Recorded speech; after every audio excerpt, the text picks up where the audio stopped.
fibras simpáticas pueden hacer sinapsis en el ganglio simpático paravertebral, o pueden hacer un ganglio simpático más arriba, o pueden hacerlo en un ganglio esplácnico, o finalmente terminar de manera directa en la glándula suprarrenal, en la médula de la glándula suprarrenal, porque la médula es precisamente productora de catecolaminas, ¿no?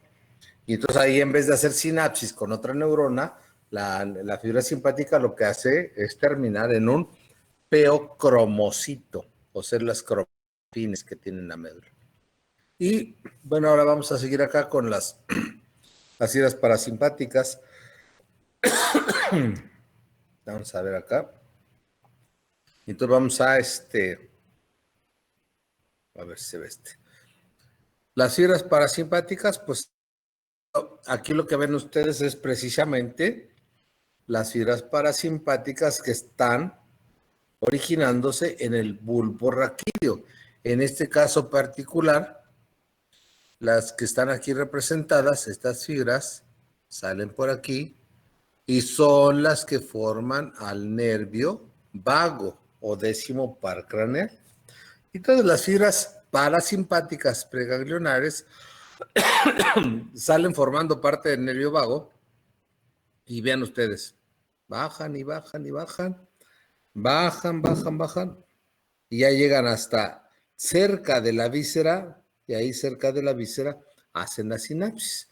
Y entonces, igual, acá por ejemplo, la sinapsis es cerca de la víscera, la sinapsis cerca de la víscera, la sinapsis cerca de la víscera.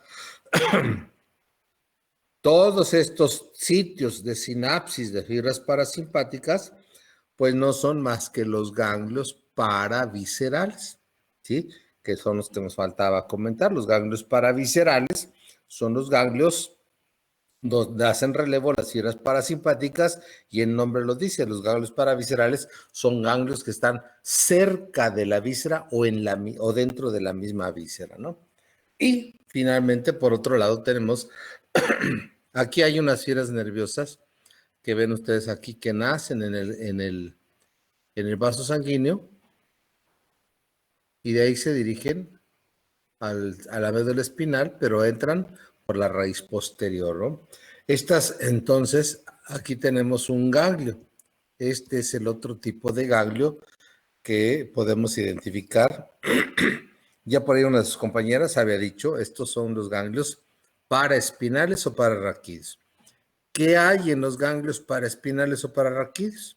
Ahí vamos a tener los cuerpos de las neuronas sensitivas. Por eso verán ustedes que en algunos textos o en muchos libros, cuando se refieren a estos ganglios que están aquí, les llaman ganglios sensitivos, por lo mismo, porque tienen las neuronas sensitivas. El ganglio paraespinal o pararraquídeo es un ganglio y es un ganglio que tiene el cuerpo de una neurona o de las neuronas sensitivas o aferentes. Vamos a continuar.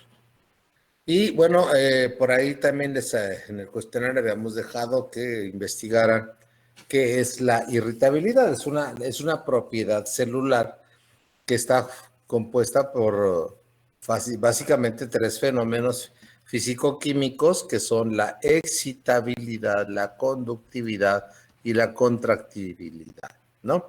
Estos fenómenos o físico-químicos o estas partes o estos componentes de la irritabilidad en las neuronas como que están ya súper más desarrollados.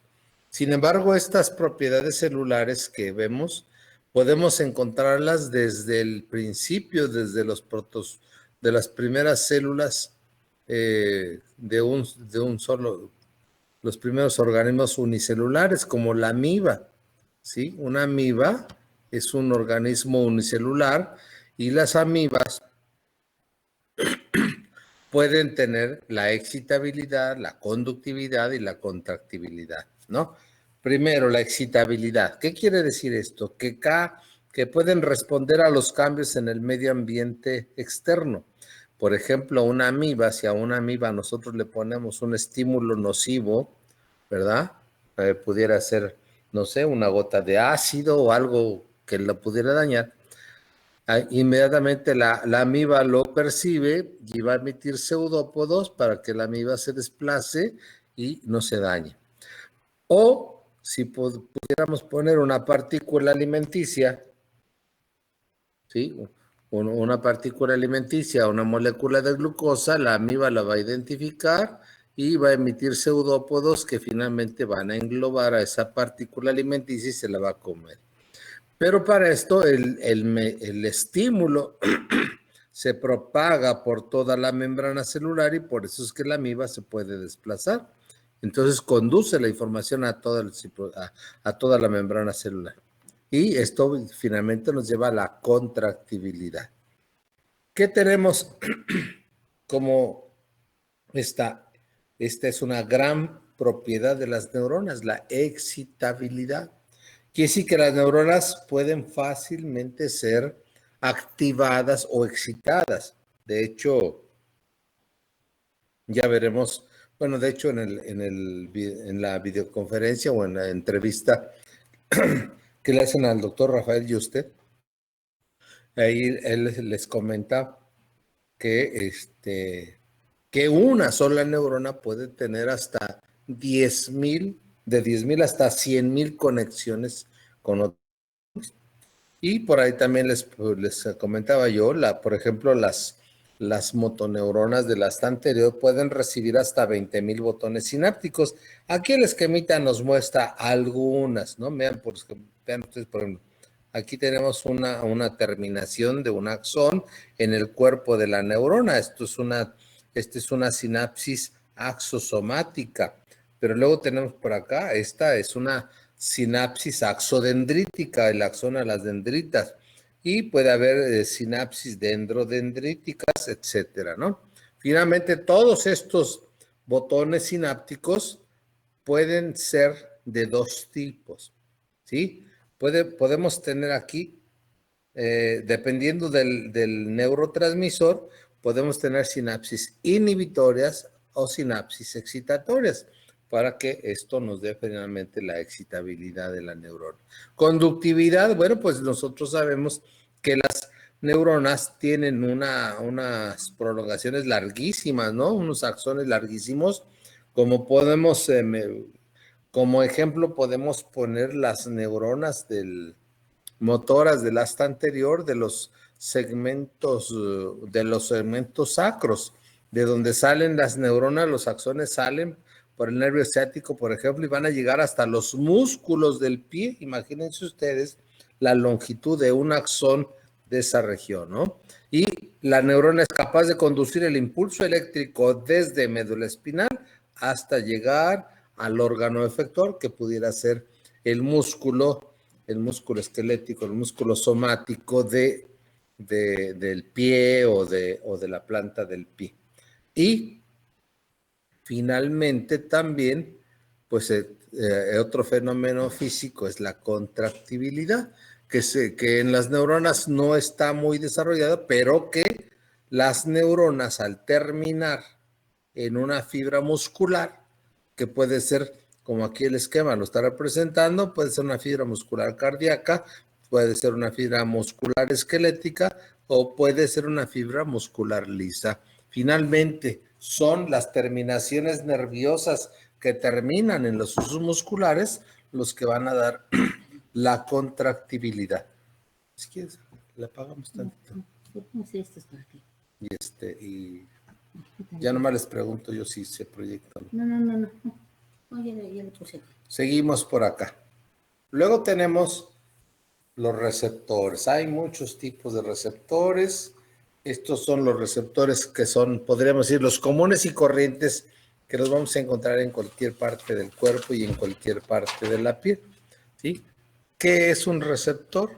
Bueno, pues por definición, un receptor es un transductor de energía, ¿no? ¿Qué es lo que hace? Traducir, eso es cambiar cualquier tipo de energía en energía eléctrica. Por ejemplo, la vista, la retina capta imágenes, la retina tiene información visual, los fotorreceptores, Esa es energía fotónica y esa energía se transforma en energía eléctrica. La lengua, por ejemplo, percibe el sentido del gusto. Y ahí tenemos la energía química de las sustancias, ¿no? Del dulce, del salado, del ácido, del amargo. Y esa energía química se transforma igual en energía eléctrica. De tal manera que son los receptores, son transductores de energía. Cualquier tipo de energía la van a convertir en energía eléctrica, que es lo que transportan los axones, las fibras nerviosas, transportan energía eléctrica. Y tenemos aquí dos esquemitas sencillos de los diferentes tipos de receptores que podemos encontrar en la piel, ¿no? Uno de los más comunes y muy abundantes son las terminaciones nerviosas libres. Estas terminaciones nerviosas libres que las vemos aquí son las terminaciones nerviosas libres, son los que en algunos textos les llaman a estos los nociceptores. Viene de la palabra nocivo, nociceptores. Entonces, bueno, no lo puedo escribir ahí.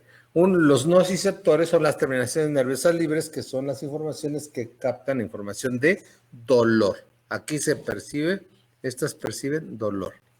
Luego tenemos los corpúsculos. Los corpúsculos de Krauss. Aquí está, un corpúsculo de Krauss. Y por acá tenemos los de Ruffini, ¿sí? Que son los termorreceptores. Los de Krauss frío, los de Ruffini calor.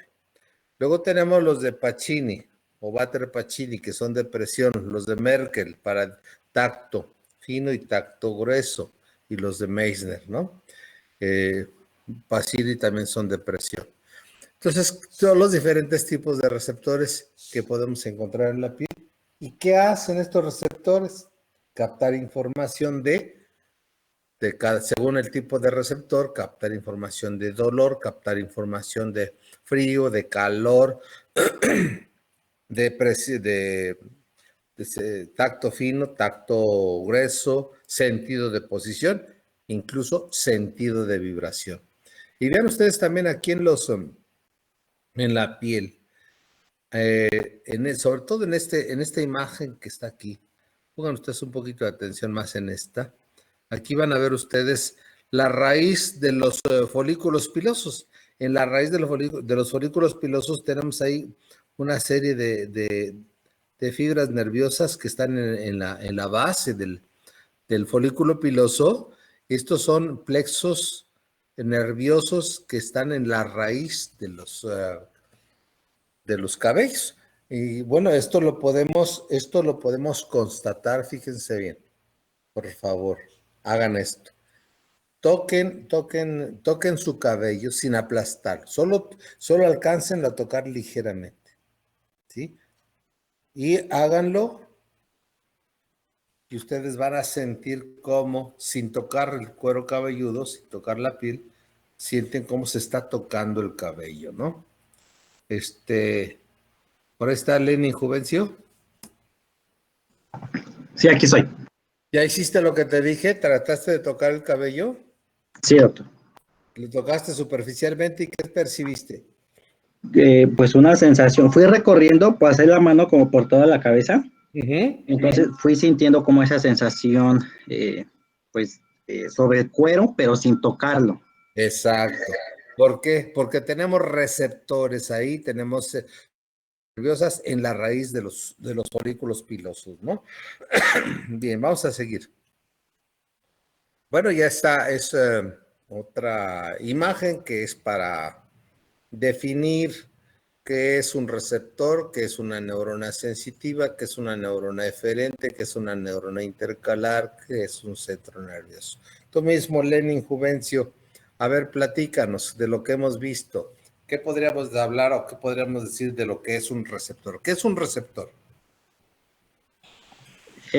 Dijo que era un transductor de energía eléctrica.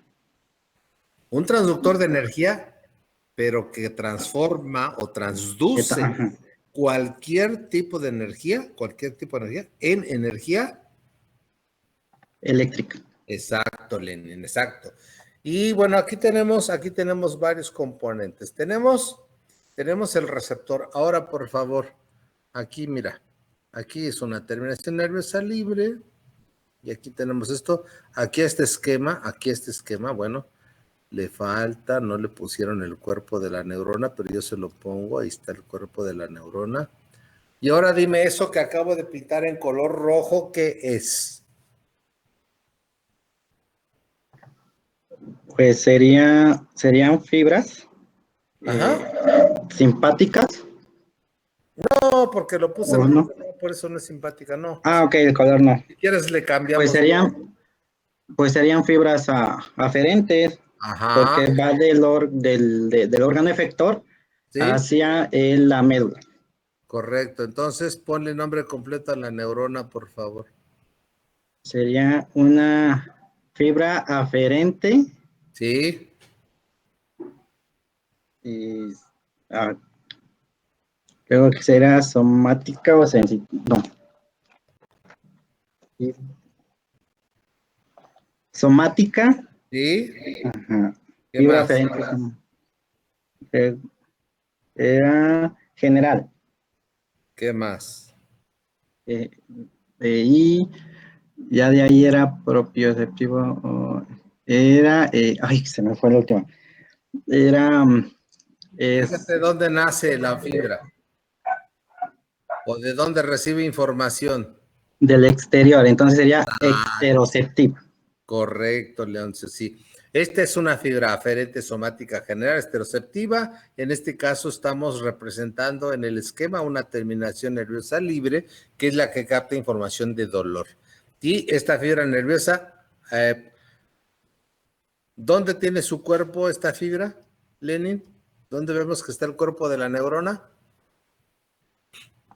Ahí serían los ganglios espinales. Ganglio paraespinal o pararraquídeo. Para espinal o para raquídeo. Ajá. ¿Y a dónde llega la neurona?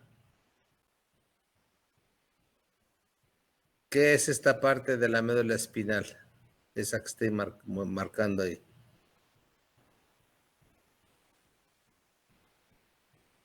¿Qué es eso, Lenin? Eso pues son las astas laterales. No, ¿qué pasó? Las ¿No? posteriores, hijo. Perdón. Astas posteriores, ¿sí? Entonces, Sí. fíjense, tenemos un receptor. Los receptores son, ya dijimos que los receptores son los que van a registrar información.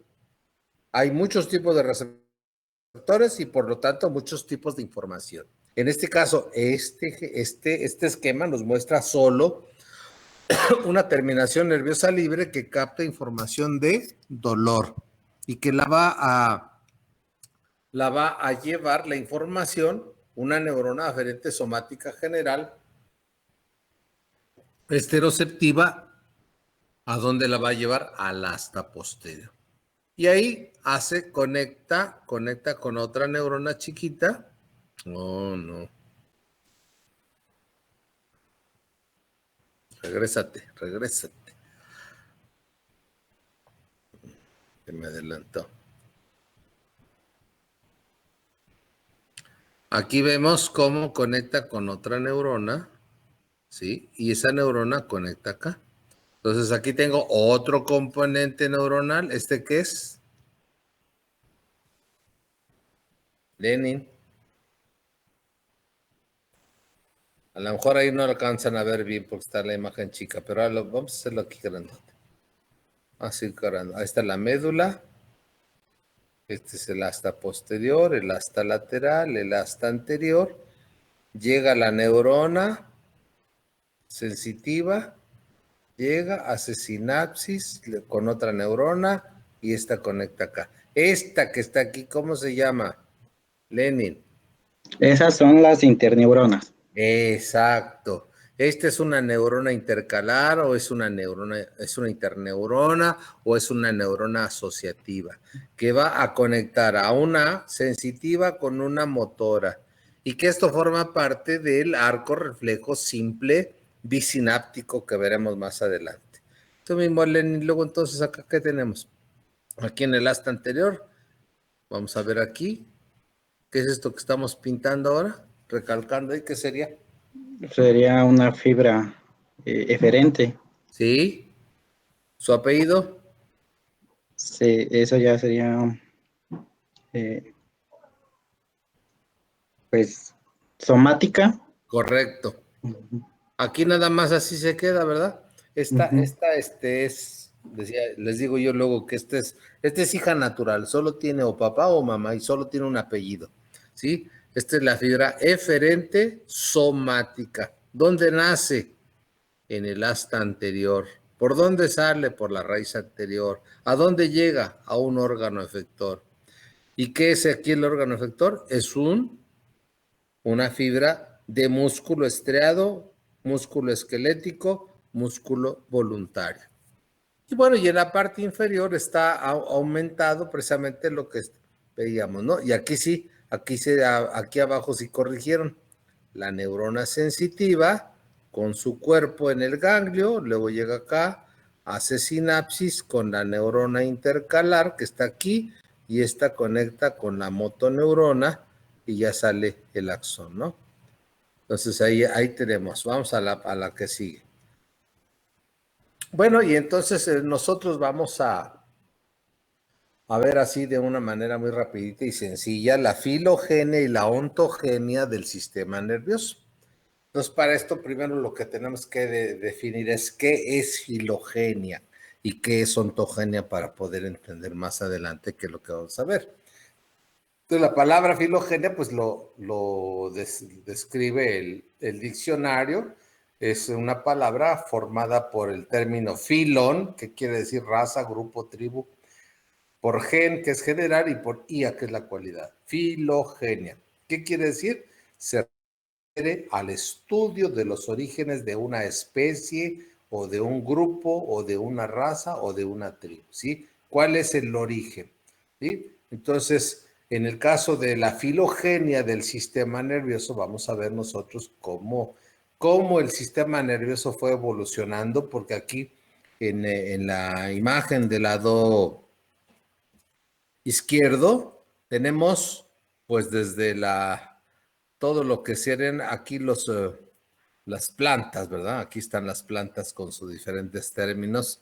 Lo que sería el reino vegetal y luego por acá tenemos el reino animal, los protozoarios, las esponjas, los equinodermos, los braquiopodos, los moluscos, los crustáceos, los arácnidos, los mamíferos, los reptiles, las aves, los peces, todo eso, ¿no? Entonces, hay una evolución filogenética del sistema nervioso. O sea, el sistema nervioso está presente desde organismos muy primitivos como la hidra, como los gusanos planos, como las lombrices de tierra, etcétera, ¿no? Y conforme los organismos se van haciendo más complejos y más avanzados, el sistema nervioso se va haciendo más complejo y más avanzado. Y por otro lado, la ontogenia. ¿Qué es la ontogenia? Igual que la filogenia, también deriva de los términos ontos y genos. Onto, que significa el ser, genos, que es raza u origen, y la cualidad, ¿no? Entonces, la ontogenia es una rama de la biología que nos permite ver cómo se desarrolla un ser humano animal. O sea, abarca desde, bueno, aquí solo está representado un bebé, pero abarca desde el momento de la fecundación, ¿sí? Luego ya el niño, el embrión, luego el niño nace, luego el bebé, la niña, la jovencita, la mamá con hijo, luego la señora adulta, hasta que ya es una adulta mayor. Entonces, la ontogenia es el desarrollo desde la fecundación hasta la muerte de cualquier organismo vivo, ¿sí? Y en este caso, bueno, pues lo que nos atañe a nosotros es cómo se desarrolla el sistema nervioso desde antes del nacimiento, cómo empieza a aparecer primero la cresta neural, el tubo neural, etcétera, ¿no? Hasta ya tener un cerebro formado. Y bueno, pues entonces, dentro de los organismos más primitivos que tienen ya tienen un sistema nervioso muy rudimentario, pero que también tienen ya ahí varias características. Pues ahí tenemos los celenterados, ¿sí? Los celenterados que vienen de celo, que es cavidad, y enteros, que es intestino. Tienen una cavidad común o un intestino primitivo que lo mismo sirve para tomar alimentos como para excretar desechos, ¿no? Y desde los celenterados ya aparece un sistema nervioso primitivo, en el que tenemos una piel o un tegumento con terminaciones nerviosas y aparecen los componentes neuronales. Hay componentes neuronales aferentes y eferentes, como se muestran aquí, ¿no? Por ejemplo, aquí pueden ver ustedes una neurona sensorial, ¿sí? En el tegumento, y luego las conexiones, acá una neurona intersticial, otra intersticial, acá otras neuronas que están en el interior y que se comunican, ¿no? Una de las características de los celenterados es que sus neuronas no están polarizadas, ¿sí? No hay polarización de las neuronas. ¿Qué quiere decir esto? Cuando nosotros hemos visto las neuronas del sistema nervioso central, cuando vemos neuronas de la médula espinal, ¿sí? Vemos ahí una neurona motora o vemos una neurona sensitiva, no importa que sea una neurona sensitiva o una neurona motora. En el caso de nosotros los seres humanos, nuestras neuronas están polarizadas. ¿Qué quiere decir? Que esta neurona, la motora, nunca va a dejar de mandar impulsos en este sentido. Siempre lo va a hacer del centro hacia afuera. Y las neuronas sensitivas al revés, siempre van a conducir la energía eléctrica de la periferia al centro. Esa es la polarización que existen en nuestras neuronas, que no existe en este sistema nervioso difuso de las hidras. Tanto pueden ser aferentes como eferentes. ¿Esto qué quiere decir? Que la neurona puede conducir el impulso eléctrico en sentido aferente o en sentido eferente, ¿no? Entonces son organismos muy primitivos con un sistema nervioso difuso, pero además comentarles ya que este sistema nervioso difuso que hay en los celenterados es un sistema nervioso que persiste en el ser humano.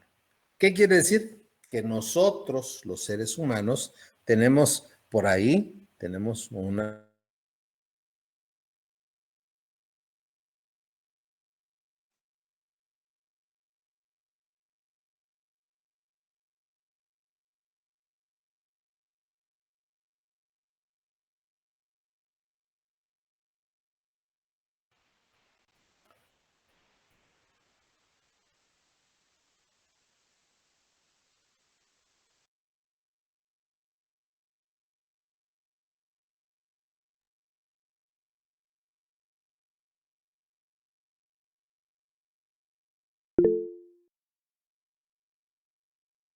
Creo que no se escucha. Pensé que solo era yo. Por dos.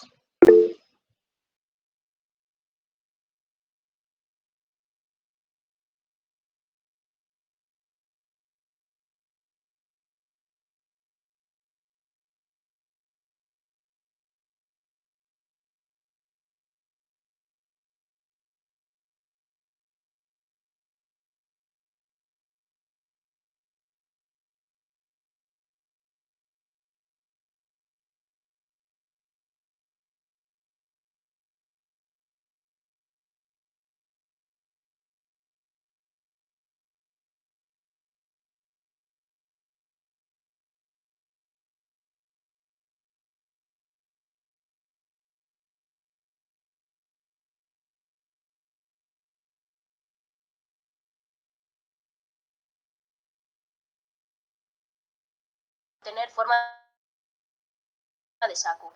Tienen una cavidad gastrovascular que comunica con el exterior por una sola abertura, la boca, que también sirve como ano. Se distinguen dos formas distintas de celenterios: los pólipos, que viven fijos a rocas y tienen forma de saco con la boca en la parte superior, y las medusas, que a diferencia de los pólipos poseen la boca... A ver, ya, parece que ya. Ya se recuperó.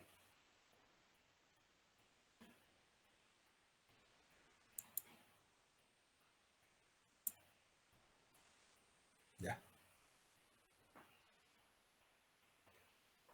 Son un grupo de animales metazor de simetría radial y acuáticos que se caracterizan por tener forma de saco. Tienen una cavidad gastrovascular que comunica con el exterior por una sola abertura, la boca, que también sirve como ano.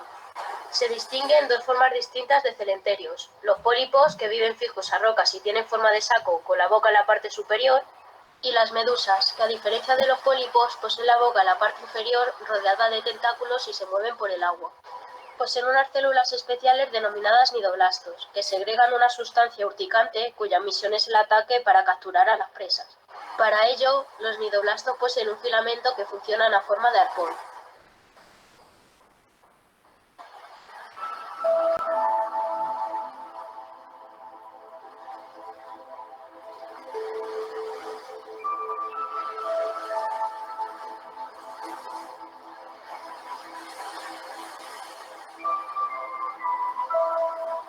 Sin embargo, las medusas no atacan a las personas, pero al más mínimo roce con un cuerpo extraño disparan el veneno. Para desplazarse, estas toman agua que se introduce en su cavidad gastrovascular y la expulsa usándola a modo de propulsor. Otras veces simplemente se dejan llevar por la corriente. Para reproducirse, las medusas machos sueltan los espermatozoides en el agua que se desplazan hasta penetrar en la cavidad gástrica de la medusa hembra y de ahí llegar hasta las gónadas femeninas.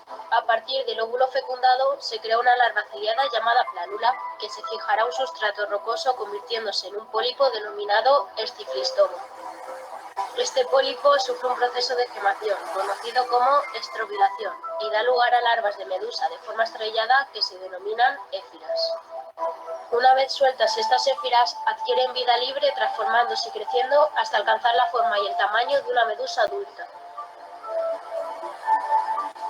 Estas medusas son comunes en ambas costas de Norteamérica, donde se agrupan formando grandes colonias. Pueden alcanzar los 30 centímetros de largo y tienen 24 tentáculos que pueden medir alrededor de 2 metros. Es la especie más grande conocida, poseen una campana de unos 2,5 metros y unos tentáculos que alcanzan los 30 metros. Estas medusas pueden llegar a pesar un cuarto de tonelada.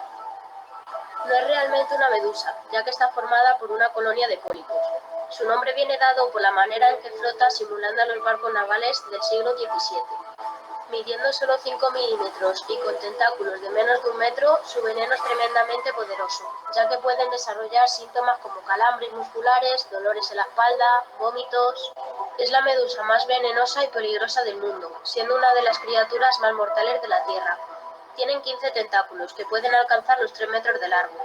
Esta medusa desarrolló 24 ojos alrededor de su cuerpo, 2 de los cuales son casi tan avanzados como los ojos humanos. Muchas medusas pueden brillar en la oscuridad, es decir, que emiten luz, pudiendo ayudarles a la hora de atraer a la presa o distraer a sus depredadores. Si una medusa es cortada en dos, las piezas individuales pueden regenerarse y crear de nuevos organismos, pudiendo clonarse a sí mismas. No poseen cerebro, en vez de eso, tienen una gran red de nervios que son sensibles al cambio del ambiente y coordinan las respuestas del animal. Habitualmente, las medusas viven en aguas saladas, pero la especie Graspedacuscas o wergi es a veces nombrada como la única especie de medusa de agua dulce.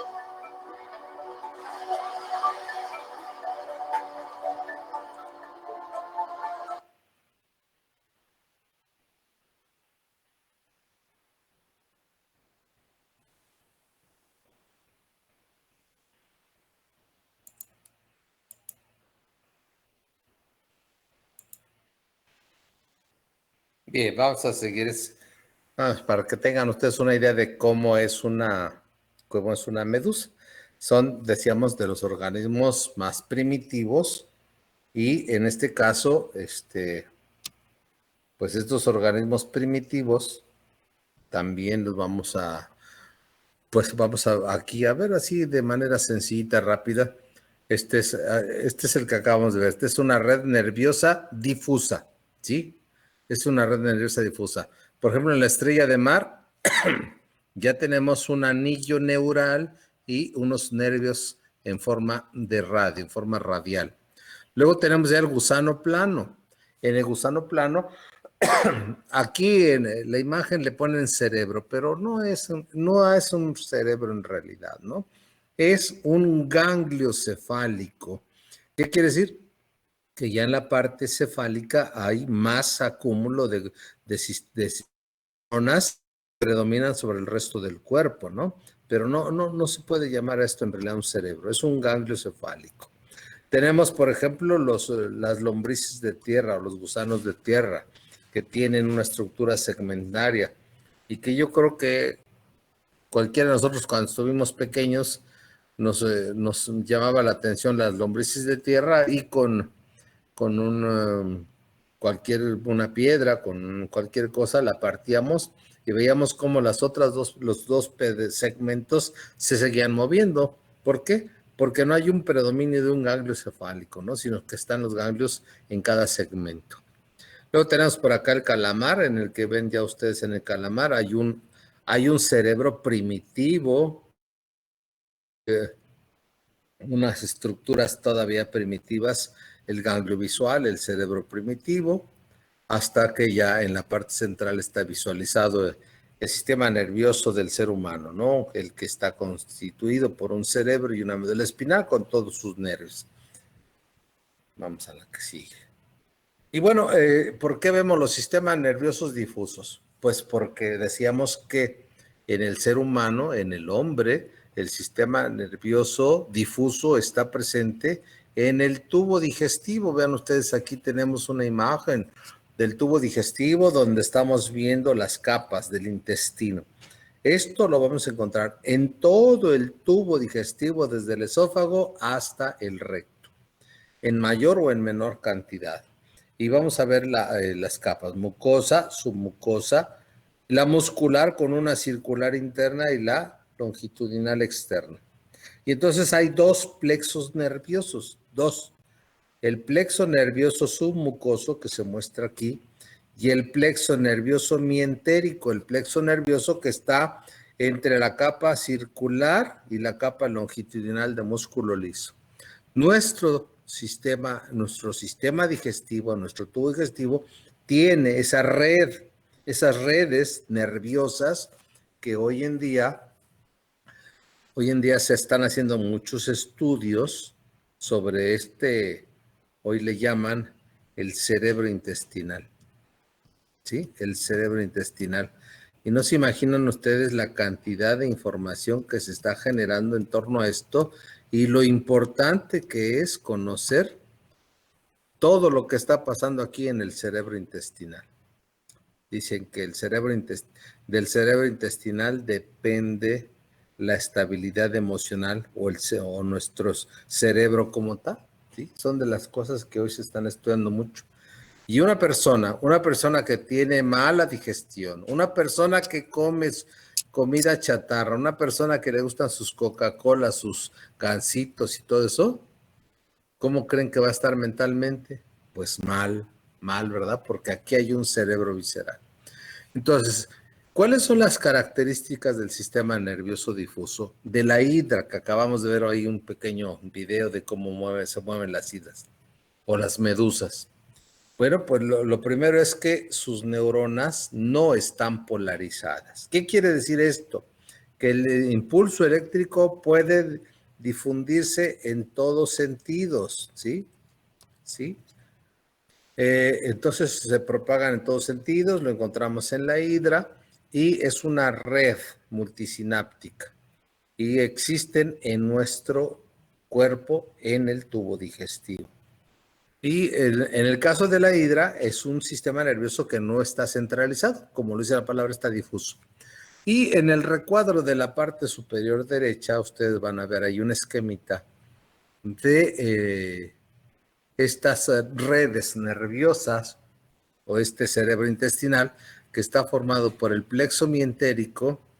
Vamos a borrar lo que ya tenemos aquí porque se ve feo. Opciones de puntero, borrar, ya. Entonces vean ustedes aquí.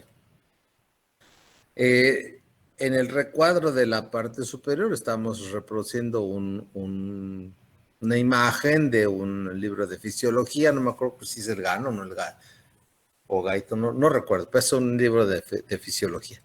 Y vean ustedes aquí está el plexo mientérico, ahí está, es una red de neuronas, vean ustedes todas conectadas entre sí. Este es el plexo mientérico y el otro es el plexo nervioso submucoso, ¿sí?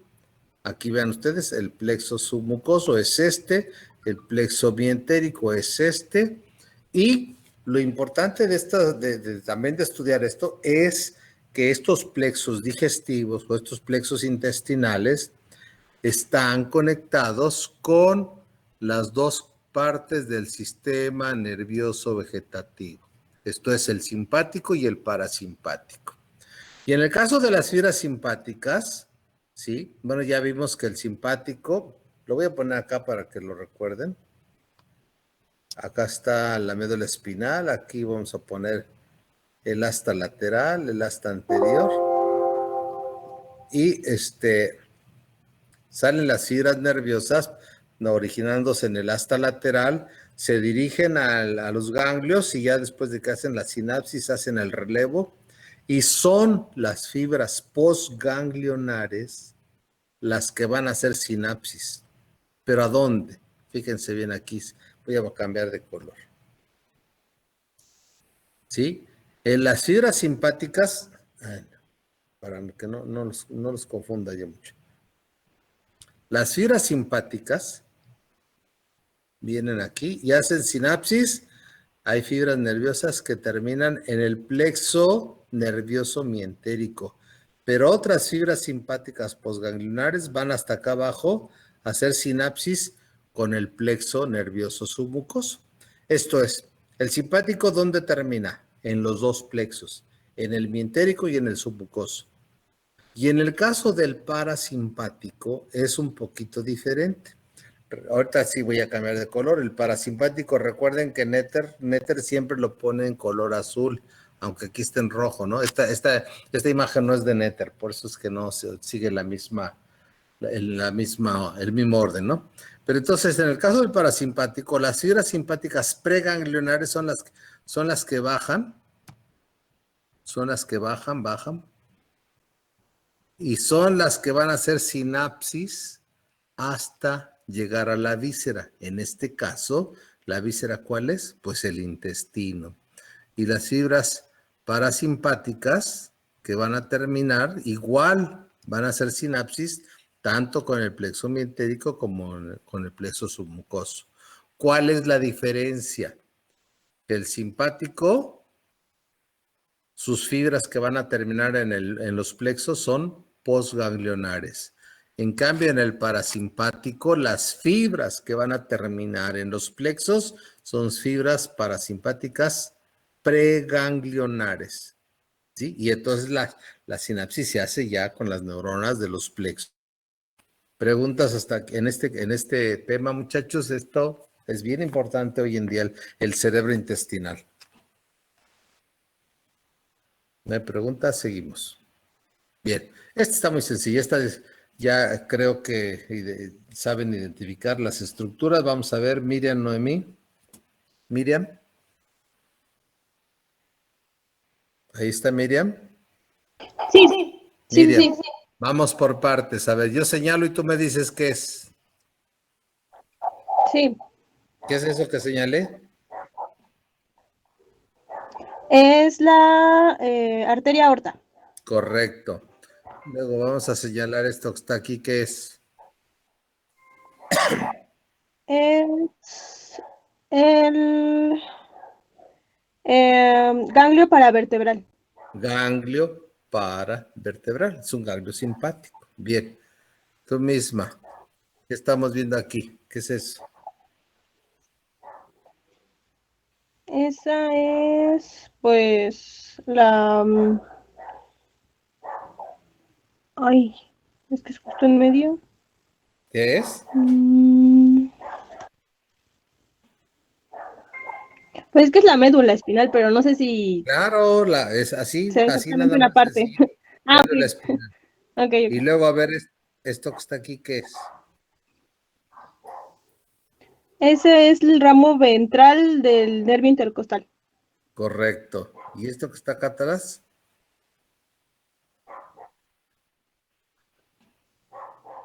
Ese es el ramo dorsal.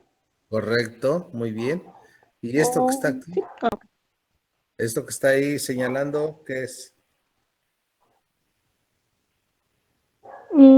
Serían los... Ay, no, pero es que está dentro. Ramo... No, fíjate bien, ¿qué es esto que está ahí? Ah, la de abajo. Ay, perdón. ¿Sí?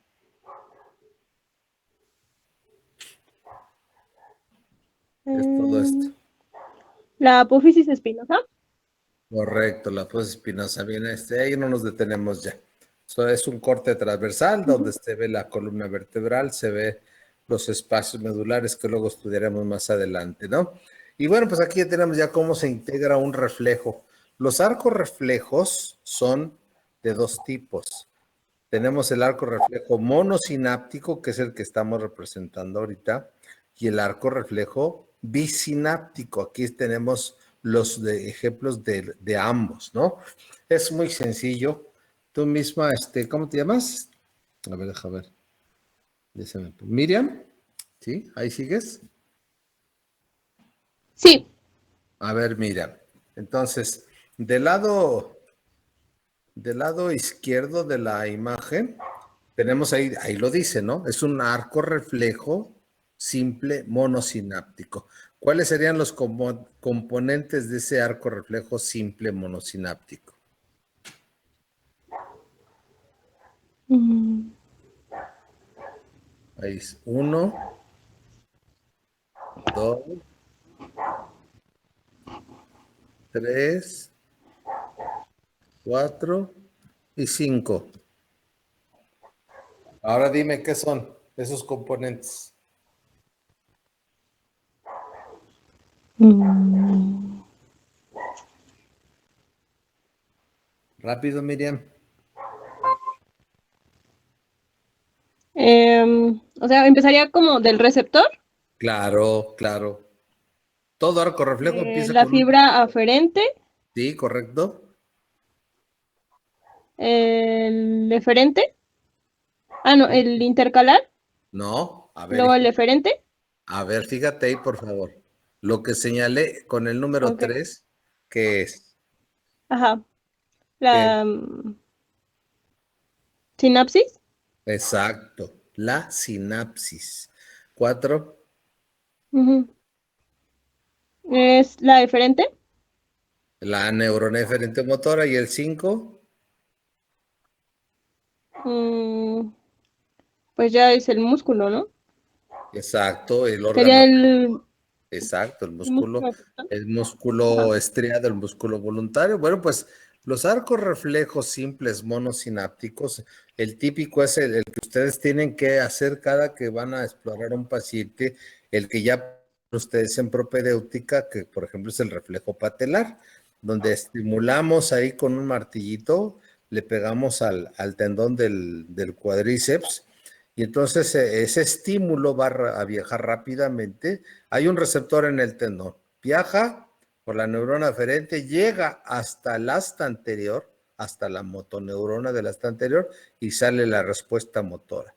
Y esos son los reflejos, estos son los arcos reflejos sinápticos. Y del lado contrario, del lado derecho, tú misma, fíjate, ahora vamos a ver aquí la diferencia. Aquí tenemos 1, aquí tenemos 2, aquí tenemos 3, 4, 5, 6 y 7. Que está del lado derecho es el arco reflejo bisináptico. Ahora dime los componentes.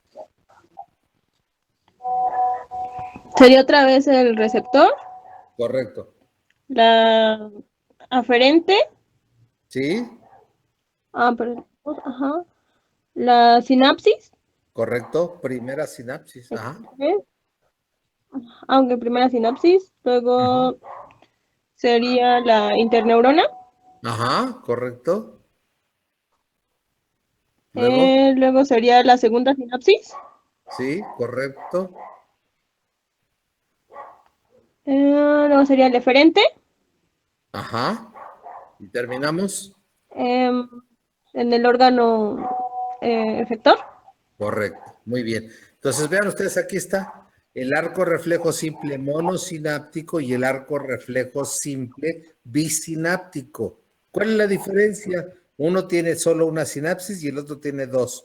Uno solo tiene dos componentes, una neurona aferente y una neurona eferente. El otro arco reflejo tiene aferente, intercalar y eferente, ¿correcto?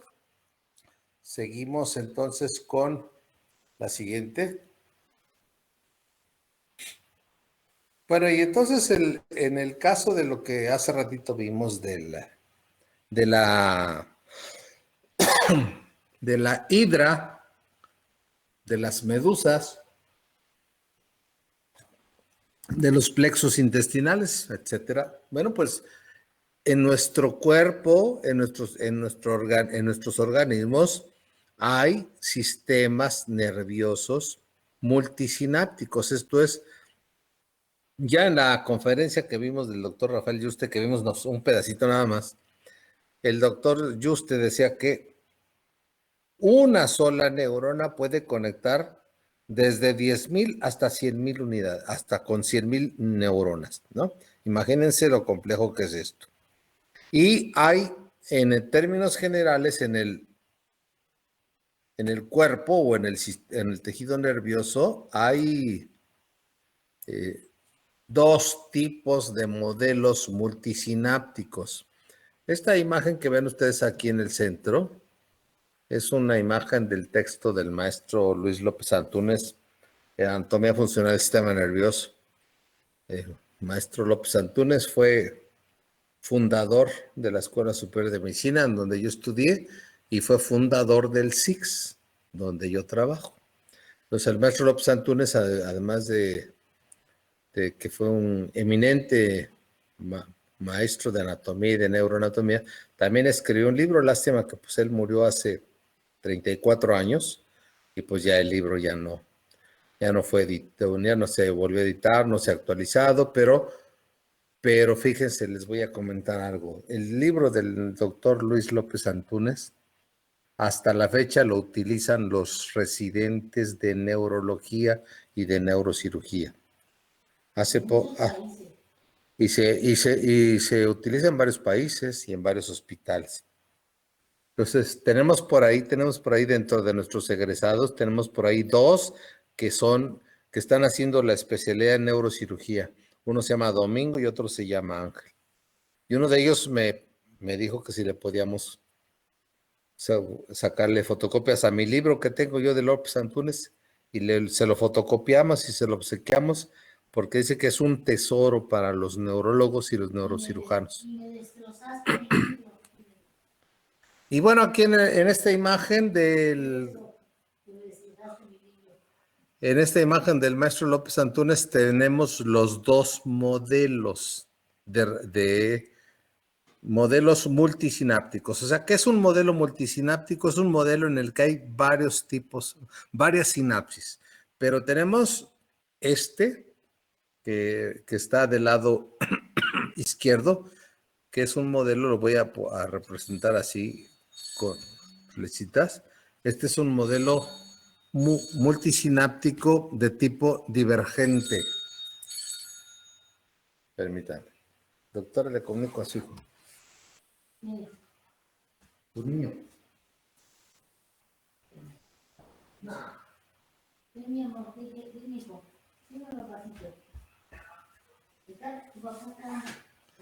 Entonces tenemos aquí, vean ustedes, por ejemplo, en este modelo, en este esquema, estamos viendo.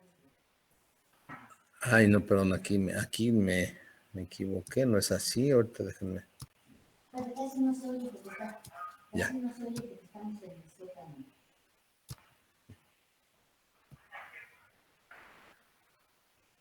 Ya.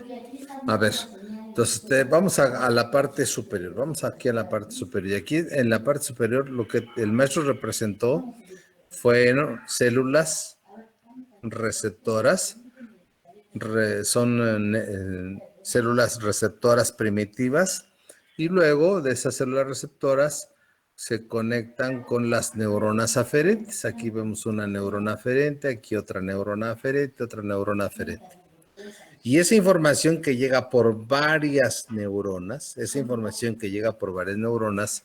van a converger o van a concentrarse en una sola neurona intercalar y luego aquí en una neurona motora. Este es un órgano contráctil, es como un músculo rudimentario.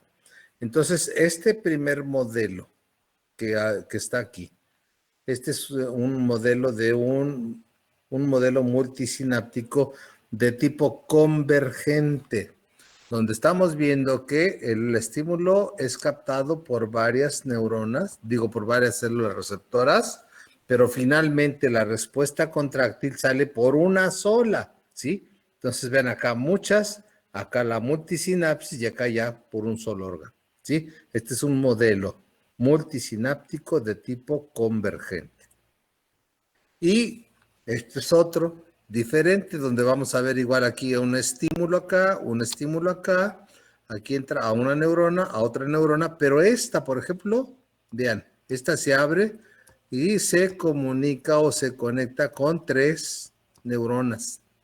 Y entonces lo que entró por un solo lado, aquí se diseminó a varios componentes neuronales. Y aquí tenemos las multisinapsis. Y aquí varios órganos contráctiles. Esto nos habla de un modelo multisináptico de tipo, ahora sería al revés, ahora sería divergente, ¿no? Convergente y divergente. Esa es la manera como el maestro representó de manera sencilla y esquemática los tipos de modelos multisinápticos. Déjenme ver alguien que apenas quiere ahorita conectarse. ¿Dónde andabas, Rubén? Por eso les digo que no se me desconecten, hijos, porque luego me desconectan a mí de la clase.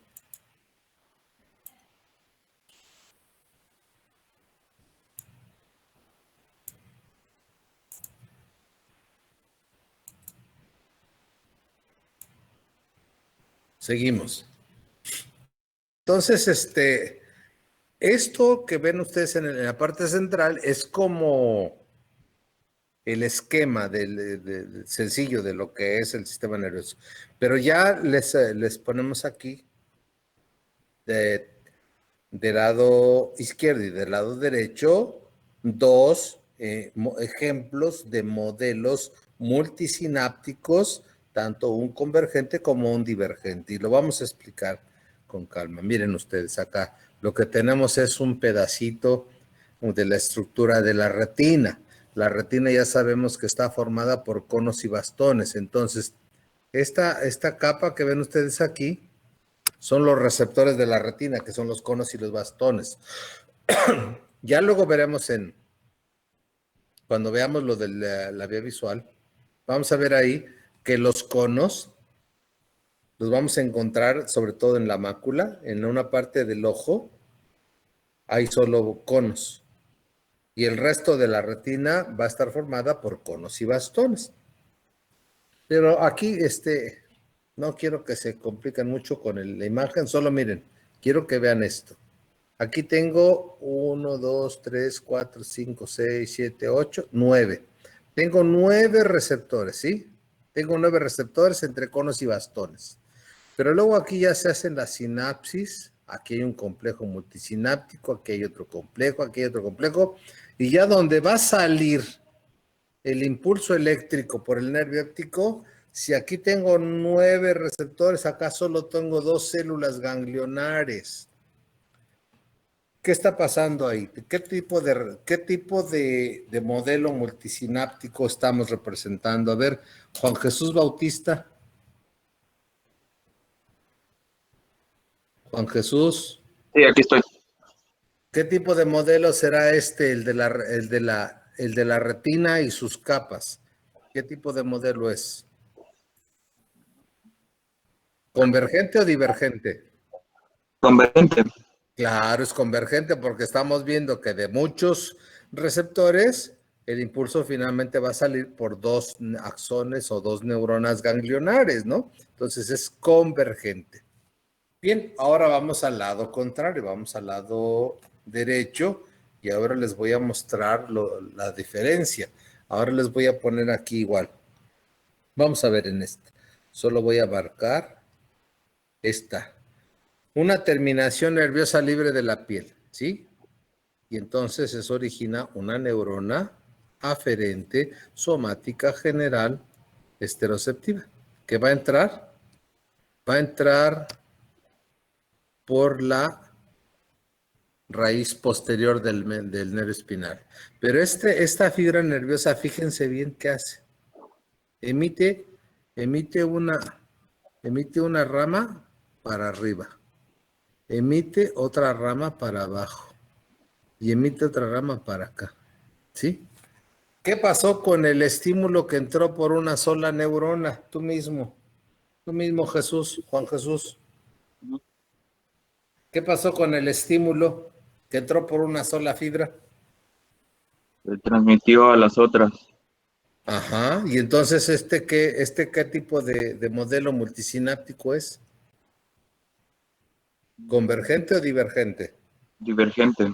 Divergente, claro. Eso es lo que pasa con la información que recibimos en nuestras fibras nerviosas. Por ejemplo, una terminación nerviosa libre de la piel que capta información de dolor, llega la información y entra a nivel del segmento medular del nervio espinal, pero esa información se difunde más abajo y más arriba.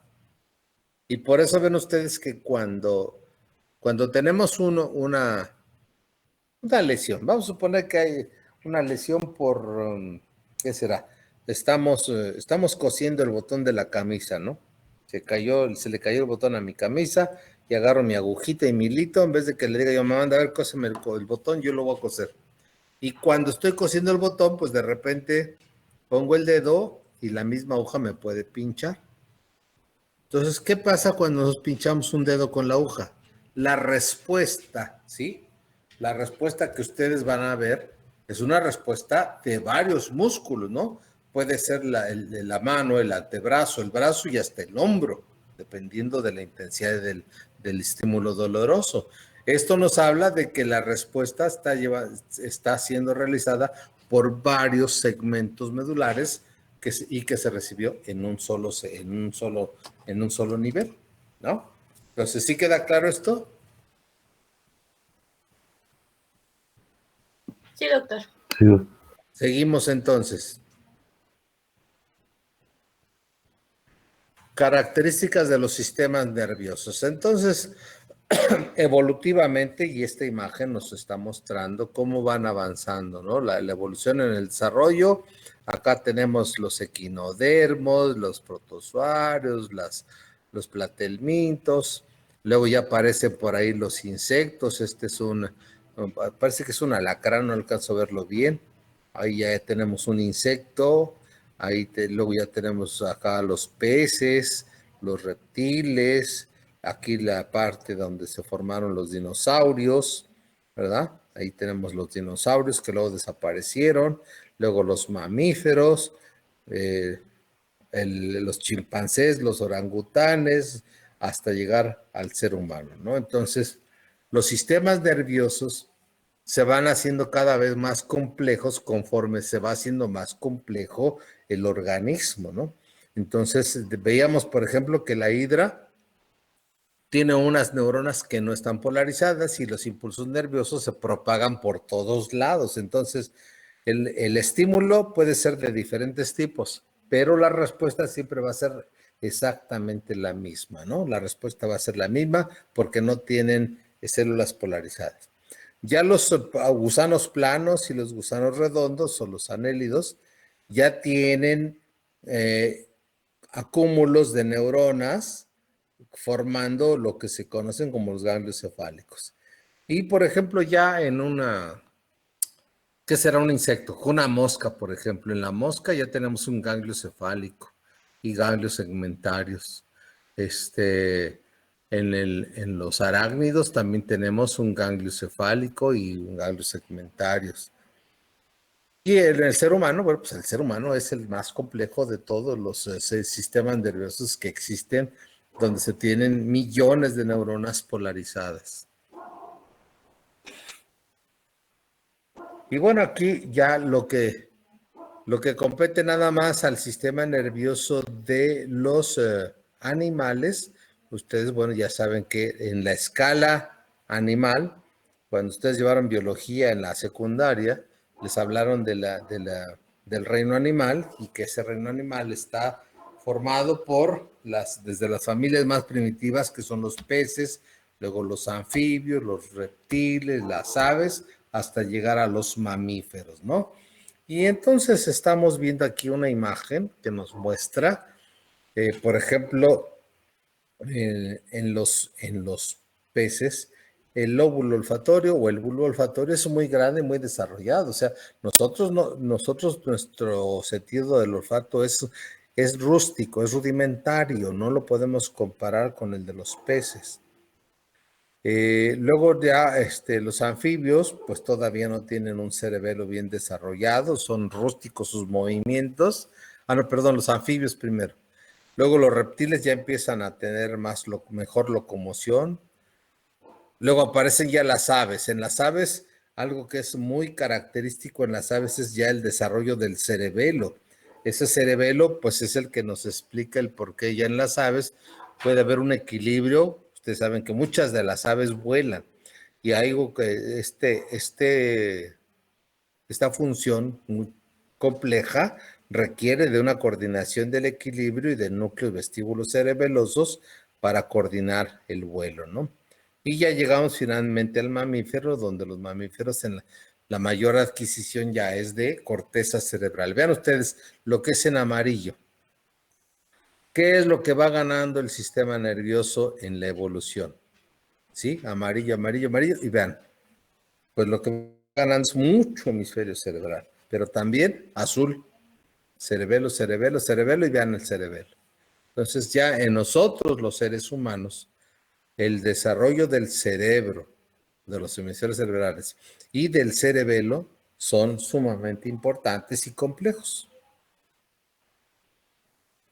Y aquí tenemos la clasificación del reino animal, ¿no? Lo que serán los peces, los anfibios, los reptiles, las aves y los mamíferos. Y bueno, sabemos que los peces, los anfibios y los reptiles se conocen como de sangre fría, ¿no? Porque no tienen esa propiedad que aparece ya en las aves. Aparece una propiedad muy importante que es importante en el desarrollo de la evolución, que es la homeotermia. Homeotermia. Bueno, eso quise escribir, homeotermia. Homos, igual, termos, que se mantiene la temperatura corporal. Otros entonces le llaman de sangre caliente. A partir de las aves, mamíferos y el hombre ya hay homeotermia. Y la homeotermia implica conexiones nerviosas y desarrollo muy importante del hipotálamo. El hipotálamo aquí ya se desarrolla mucho para mantener la temperatura corporal que no ocurre en peces, anfibios y reptiles. Y bueno, pues hay aquí les puse dos cuadritos, uno con ejemplos de invertebrados y del lado contrario de vertebrados. O sea, los invertebrados son todos aquellos que no tienen columna vertebral, pero sí tienen un sistema nervioso desarrollado con características muy importantes, que ahorita las veremos más adelante, ¿no?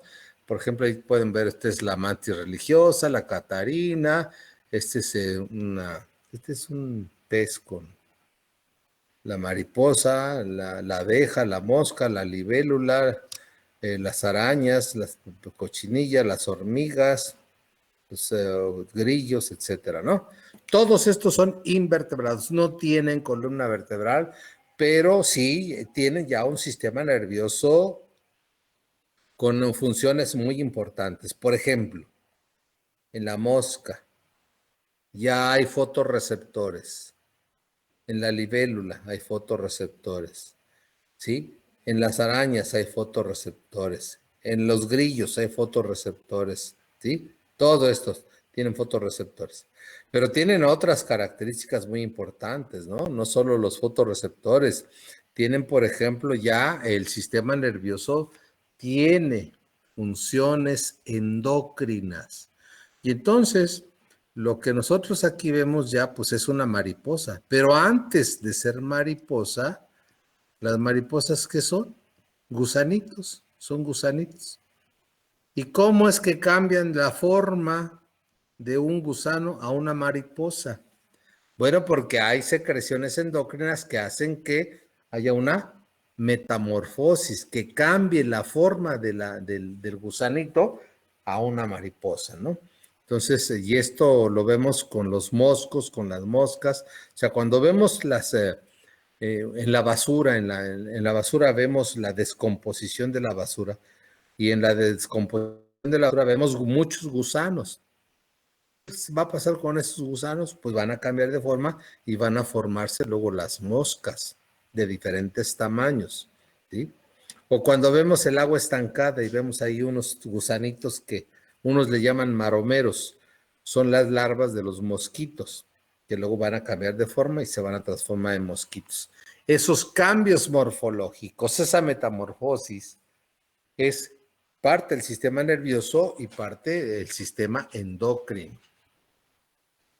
Entonces, vamos a ver algunas características de los sistemas nerviosos de los vertebrados, pero que se encuentran también en los invertebrados, ¿sí? O sea, ¿cuál es la diferencia entre estos y estos? La columna vertebral. Esa es la única diferencia, pero las características, vean ustedes, tanto los vertebrados como los invertebrados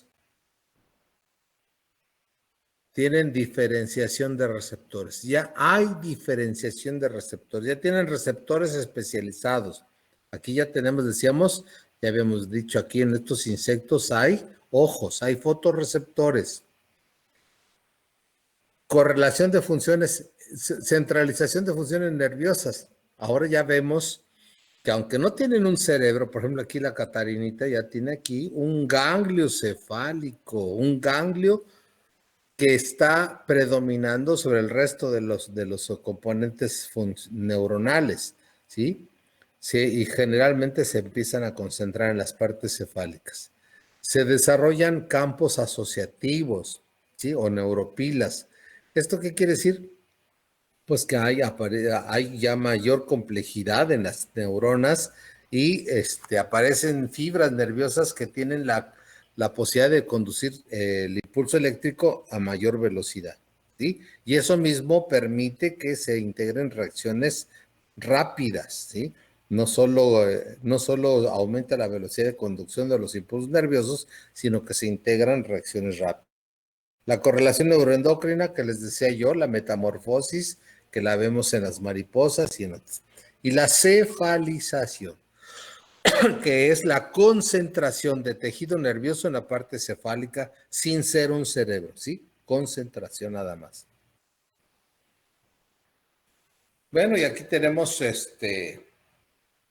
una imagen que nos muestra los embriones de diferentes especies animales. Aquí ya son puros vertebrados. Todo lo que vemos aquí son vertebrados, ¿sí?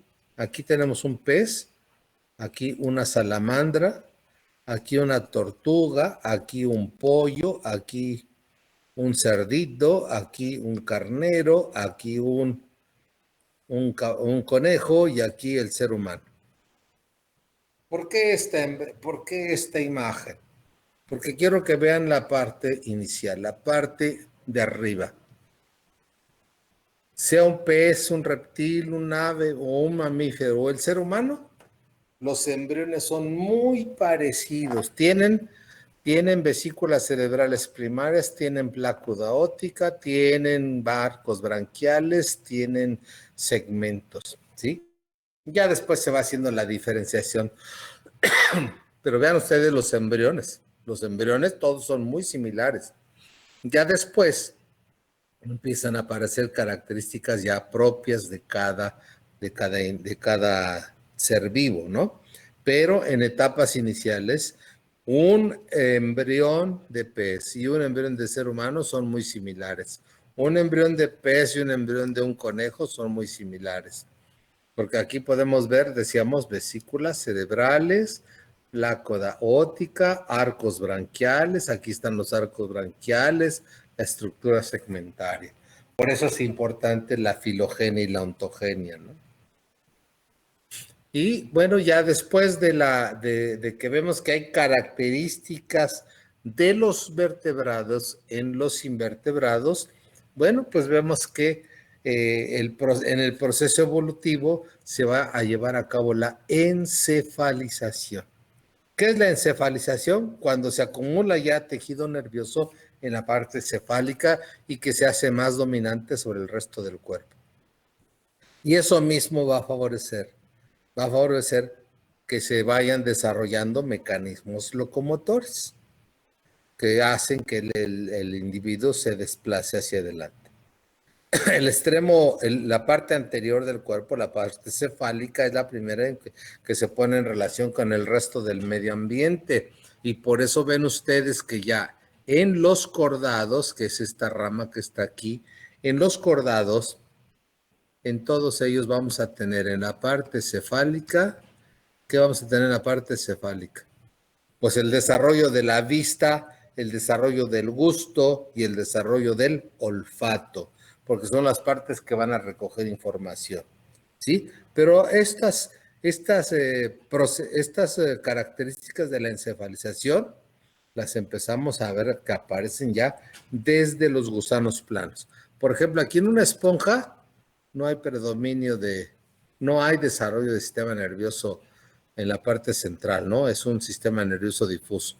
Ya vimos las medusas que no tienen tampoco una centralización. Los gusanos redondos, las lombrices, ¿dónde está su cerebro? Acá, perdón, la lombriz de tierra, ¿dónde está el cerebro? Ya en los crustáceos ya hay fotorreceptores, ya en los insectos hay receptores, ya este es un ciempiés, ¿sí? Este es una araña, ya tienen receptores en la parte cefálica. Y bueno, ya llegamos hasta los mamíferos, ¿no? Los mamíferos son los que han adquirido la mayor cantidad de masa encefálica. Y dentro de los cerebros, bueno, ustedes aquí, este es el cerebro de un ser humano, este es el cerebro de un ser humano, este es el cerebro de un elefante y este es un cerebro de un delfín. En todos, sea un gorila, sea un perro, sea un gato, un chango, lo que vemos básicamente es que hay girencefalia. Los encéfalos de los mamíferos son girencefálicos. ¿Qué quiere decir? Que tienen muchos plegamientos. ¿Y por qué fueron estos plegamientos? Por ahí creo que en la película que debieron haber visto por ahí, ¿está por ahí Citlali Minerva? Citlali. Sí, aquí estoy.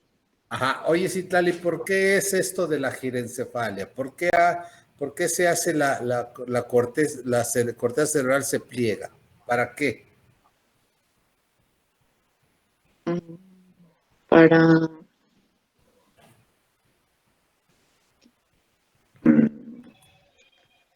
por el aumento de volumen o de masa que llega a tener nuestro cerebro.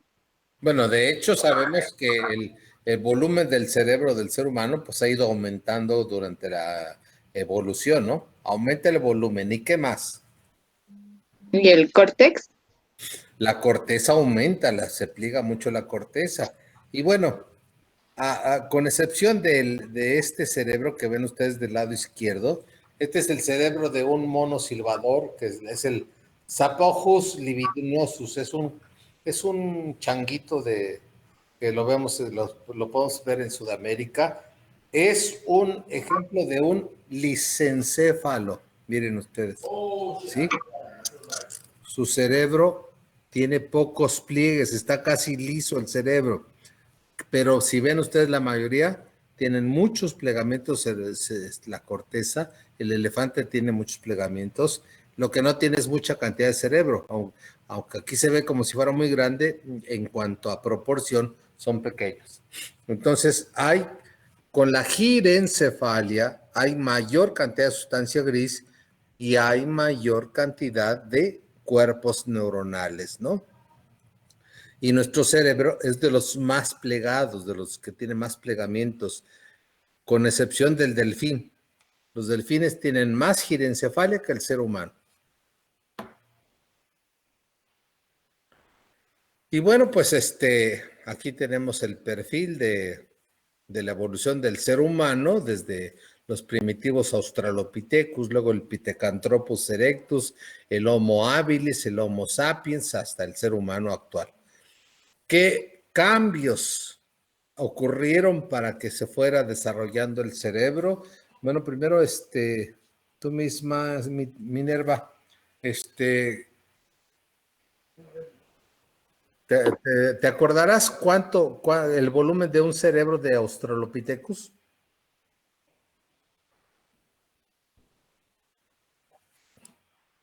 Minerva, Mande. ¿te acuerdas más o menos cuánto es el volumen de un cerebro de Australopithecus? No, creo que eso no lo anoté del video. ¿Cómo? No, Doc, no me acuerdo, eso no lo anoté. Pero más o menos, hija, más o menos, ¿como de cuánto te calculas que es el volumen de un cerebro de Australopithecus? Como de 450.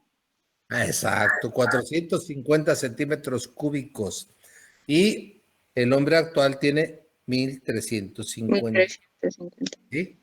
Bien, entonces quiere decir que el ser humano ha ido evolucionando y ha ido adquiriendo cada vez más y más volumen cerebral, más volumen cerebral.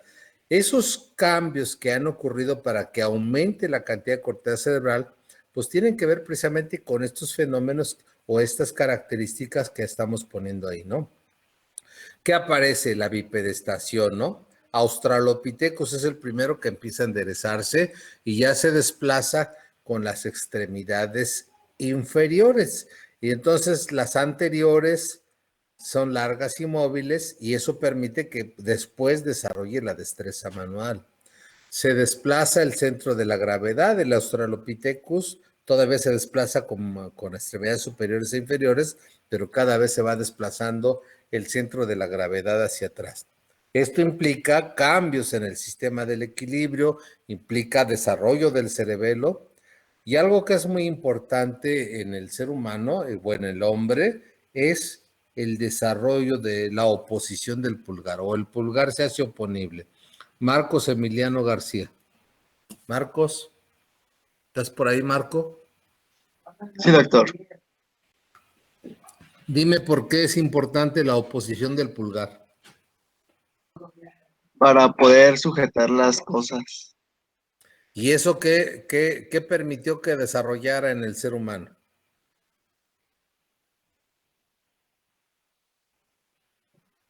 Como que permite. Sí. A ver, si tú vas a un zoológico y ves un chimpancé, ves un orangután, ves un papión sagrado, o lo que sea, vas a ver que ellos no tienen oposición del pulgar. Y eso es lo que nos hace diferentes de los changos. Y esa oposición del pulgar es lo que al hombre le ha permitido desarrollar. ¿Pero qué ha desarrollado el hombre? ¿Qué ha desarrollado el ser humano? Pues herramientas que le permitan establecerse, no sé. Claro, herramientas.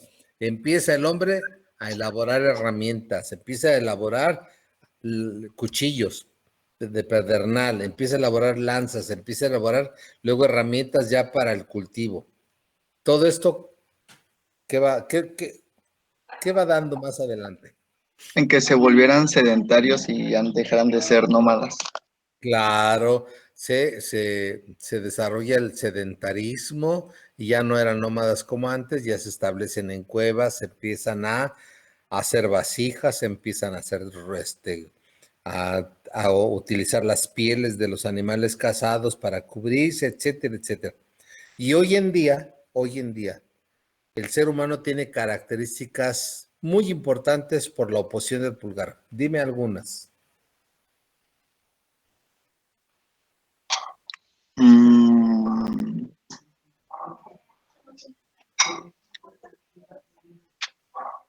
Poder escribir, no sé, Exacto. Escribir es una, por otra. ejemplo, a los cirujanos pues les permite tener buena precisión, ¿no?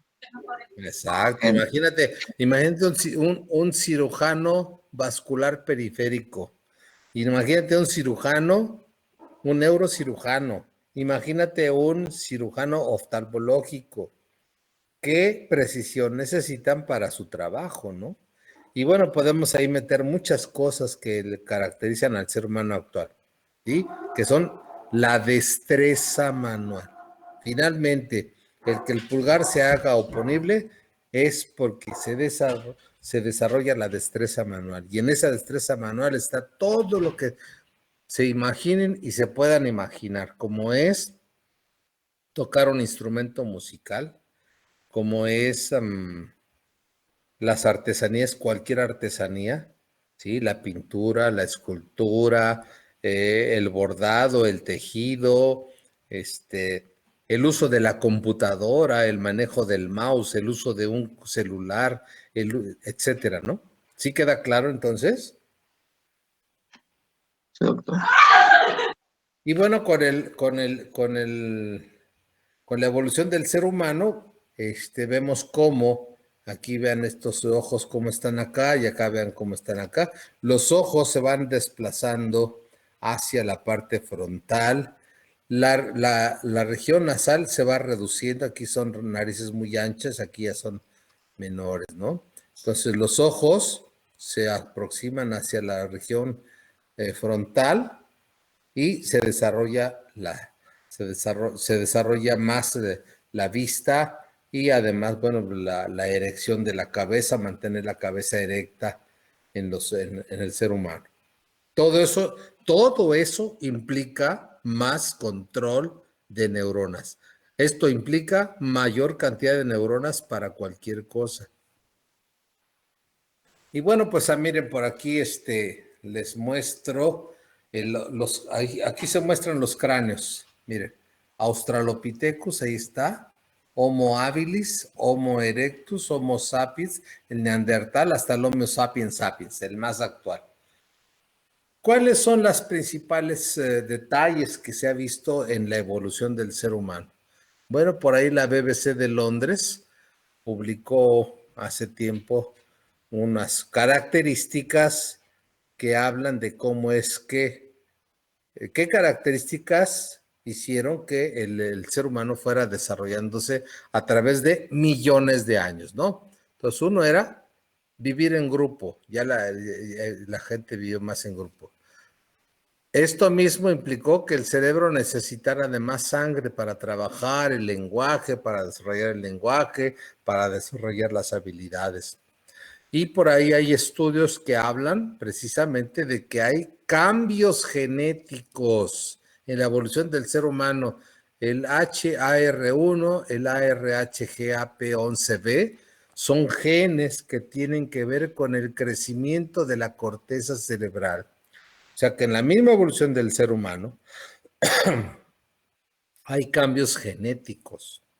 Subidón aumenta el consumo de azúcar para tender a que el cerebro tenga más energía. Y miren, ahí está, manos más hábiles.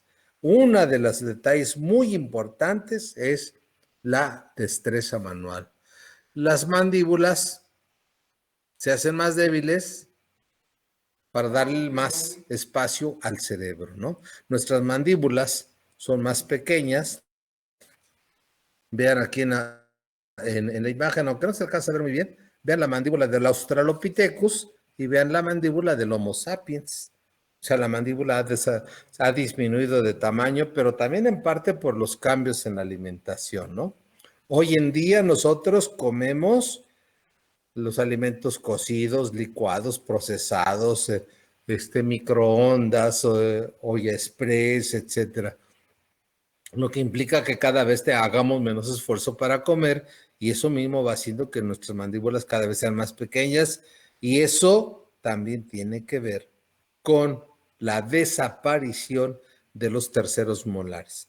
No porque ya no existan, sí existen, pero les garantizo que a muchos de ustedes su tercer molar no ha salido, o salió chueco, o se los tienen que quitar, o se los quitaron para poderles corregir la posición de los dientes con la ortodoncia. Dieta variada, ya no nada más comían la carne cruda de los animales que cazaban, ¿no? Sino que incorporaron una dieta más variada, ¿sí? Va a desaparecer, conforme usan más vestimenta, va desapareciendo el vello corporal. Conexiones, otro detalle del desarrollo evolutivo, ¿sí? Hay un gen, es el SRGAP2, ese gen se ha duplicado 3 veces y tiene que ver con la inteligencia. Los cerebros hoy son más grandes, ahí está la imagen que nos muestra el cráneo. El parto se ha complicado por lo mismo, como ahora los bebés tienen su cabeza más grande, puede haber distocias y por tanto cesáreas. ¿Qué hizo el ser humano? Controlar el fuego. ¿Qué hizo que el hombre se desarrollara? La comunicación. Y se desarrolló un gen, que es el FOXP2, que es para el lenguaje. Importante para aprender una lengua y usar una lengua. Y bueno, la saliva reforzada para comer carbohidratos. Estas son algunas de las características que publicó la BBC de Londres que tienen que ver con la evolución del ser humano. Principales cambios en la evolución del hombre. Bueno, pues ya habíamos comentado el ensanchamiento de la pelvis. Vean ustedes, por favor, acá en la imagen. Esta es la pelvis de un chimpancé y esta es la pelvis de un ser humano. Y esa es la pelvis de un hombre, pero la pelvis de una mujer es todavía más ancha y más redondeada, ¿sí? Entonces, ¿qué pasó con la pelvis? Se hizo la excavación, se hizo más redonda debido precisamente a la bipedestación, ¿sí? Déjenme tantito. Un momentito.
Seguimos, perdón. Entonces, ¿cuáles son los principales cambios en la evolución del ser humano? Decíamos que uno es precisamente los cambios en la pelvis. comparen ustedes la pelvis de un chango y la pelvis del hombre. Y en medio está una pelvis del Australopithecus, que es de los primeros homínidos que empezaron a enderezarse. Entonces la pelvis se va haciendo más ancha y por los mismos cambios de la bipedestación se va modificando su fuerza. Y con respecto al pie, bueno, pues vean ustedes también aquí, la pata o la extremidad inferior del chimpancé y este es el pie del ser humano. Vean ustedes la diferencia entre uno y otro. Entonces, se modifica la distribución de las fuerzas mecánicas en los arcos, ahorita vamos a ver otra imagen, y se modifica el arco longitudinal y el arco metatarsiano. Se desarrollan también músculos antigravitatorios que no los tiene el chango, no los tiene porque ellos andan con las extremidades anteriores y posteriores. Lo importante aquí del desarrollo del pulgar, el pulgar se hace oponible, ¿sí? Y cada vez tenemos más mecanismos neuronales más complejos. ¿Cuál es la parte que más se desarrolla en el hemisferio, en el cerebro? Pues los lóbulos frontales. Otra vez está la oposición del pulgar, disminuye la mandíbula, las respuestas cada vez son más variadas y más precisas. Y bueno, ahí está el volumen, vean ustedes. Australopithecus, 450 centímetros cúbicos, hasta el hombre actual, 1350 centímetros cúbicos. Se ha triplicado el volumen del cerebro en millones de años. Y bueno, esto es lo que cuando el hombre tiene, cuando los primeros promedios empiezan a levantarse o empiezan ya a sostenerse sobre las extremidades posteriores, cuando se inicia la bipedestación. Entonces el peso del cuerpo tiene que distribuirse hacia adelante y hacia atrás, formándose aquí un arco. Este es el arco del pie. Acá tenemos el calcáneo y aquí tenemos las cabezas de los metatarsianos.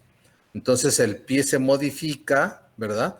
Se desarrollan los músculos antigravitatorios y el peso corporal se distribuye hacia adelante a los metatarsianos y hacia atrás al calcáneo.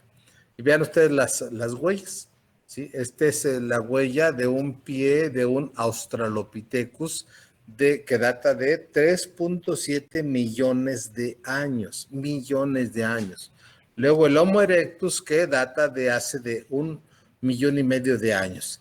El Homo sapiens que apareció hace 10,000 años. Y bueno, aquí ya tienen ustedes pues es un pequeño cuadro que pone ahí los principales hallazgos que se han tenido en diferentes lugares del mundo con los cráneos que se han encontrado y que algunos se tienen en algunos museos. Hay muchos cráneos, muchos restos que han encontrado y bueno, según donde los encuentran es el nombre que se les va dando. De ahí, por ejemplo, ven ustedes que el Australopithecus pues fue encontrado en Australia, ¿no? Pero los más antiguos pues son, por ejemplo, el que está aquí, el Sabatroneques, que ese data de hace 6 millones de años. Por acá tenemos el Anamnesis, 4 millones de años. El Australopithecus, 2 millones de años.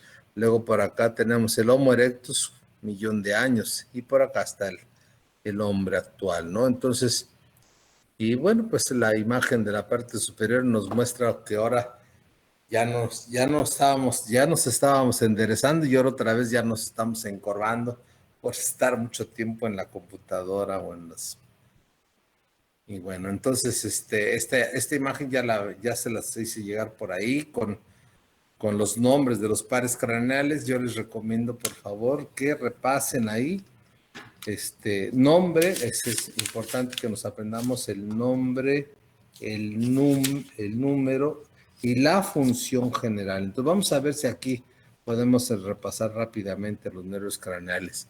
Recuerden ustedes dos cosas. Una, aquí en el néter, estas fibras de color azul son para componentes sensitivos y las fibras de color rojo son para componentes motores.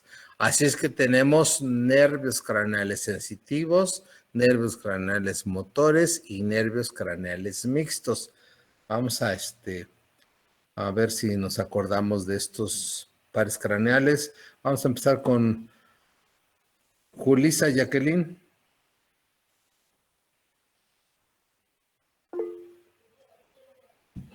Sí, Julissa. El número 1, ¿cómo se llama y cuál es su función? Aquí estoy al pendiente de tu, ¿cómo se llama? De tu chat.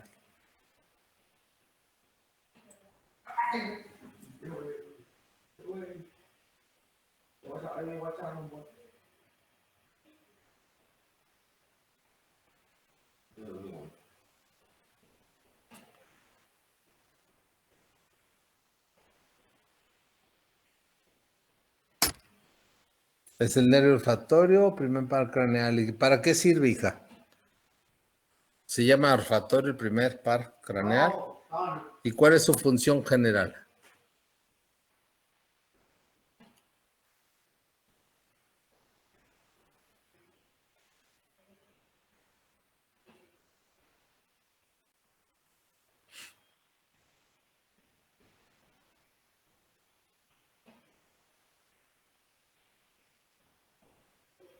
Estamos esperando la respuesta. Transmite estímulos olfatorios desde la nariz hacia el cerebro, hacia el bulbo olfatorio. Muy bien, Julissa. Muy bien. Entonces, seguimos con Uriel. Uriel Jacinto. Aquí estoy, Doc. Buenas. Sí. El segundo, ¿cómo se llama y para qué sirve? Es el nervio óptico. Transmite la información visual al cerebro. Correcto. Es el óptico, transmite información visual al cerebro. Correcto. Natael, Rubén Natael, el tercero, ¿cómo se llama y para qué sirve? Hola, ¿sí me escucha? Sí, claro. Es el oculomotor y Sí. pues prácticamente para, ¿cómo se llama? Para dilatar la pupila, mover el ojo. Dilatar la pupila.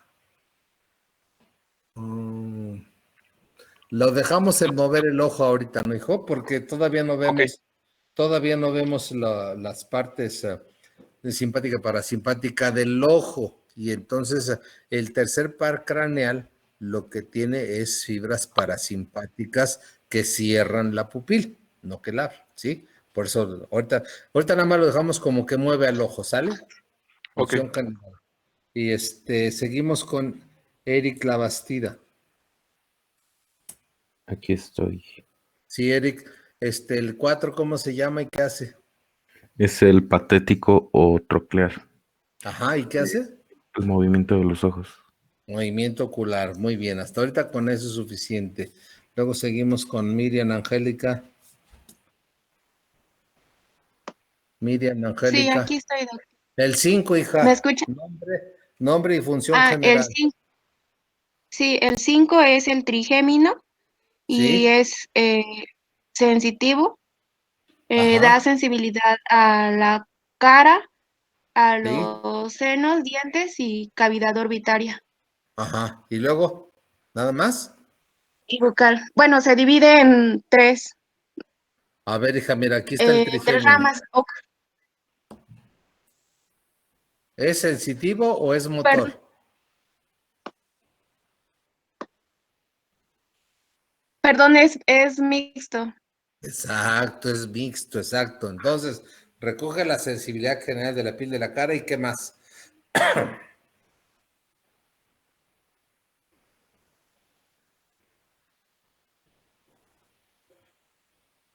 Sí, da la sensibilidad y el movimiento de la cara. No, el movimiento de la cara no, mija. Fíjate bien en el esquema, ¿sí? ¿A dónde está yendo?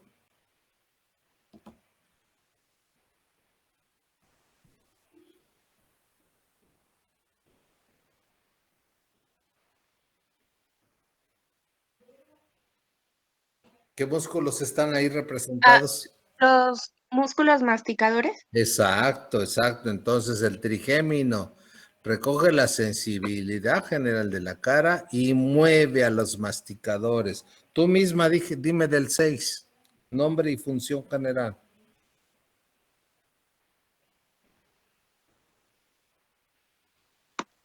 Sí, el 6 es el motor ocular externo. ¿Sí? ¿Y qué hace?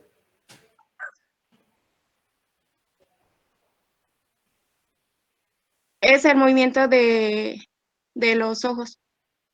Ajá, ahorita nada más con que me digas movimiento de los ojos, con eso ya es suficiente ahorita. Muy bien. Seguimos con Alondra Nicole. Sí, El 7, hija. el Nombre y 7 función general. Ajá. el facial y mueve la cara, también sirve para los lagrimales y para la saliva, inerva las glándulas de la saliva. Ajá, inerva las glándulas salivales. Ajá. ¿Sí? Y el 8 de una vez, Alondra.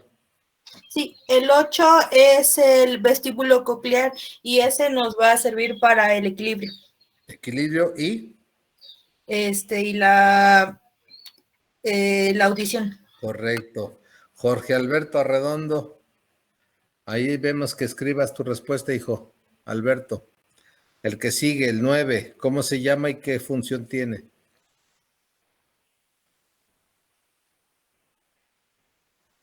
El que sigue, hijo. El 9. Glosofaringio, correcto. ¿Y cuál es su función general, Jorge? Ahí escríbelo.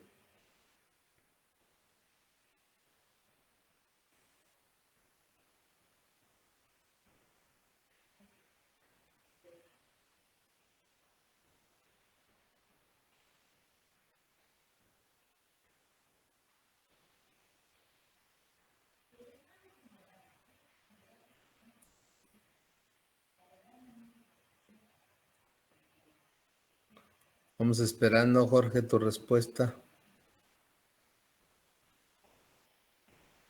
A ver, ¿cómo que inerva los nervios de la faringe? Los músculos de la faringe. ¿Es sensitivo o es motor, Jorge? La pregunta. Perdón, músculos de la faringe, sí, correcto. A ver, ¿es sensitivo o es motor?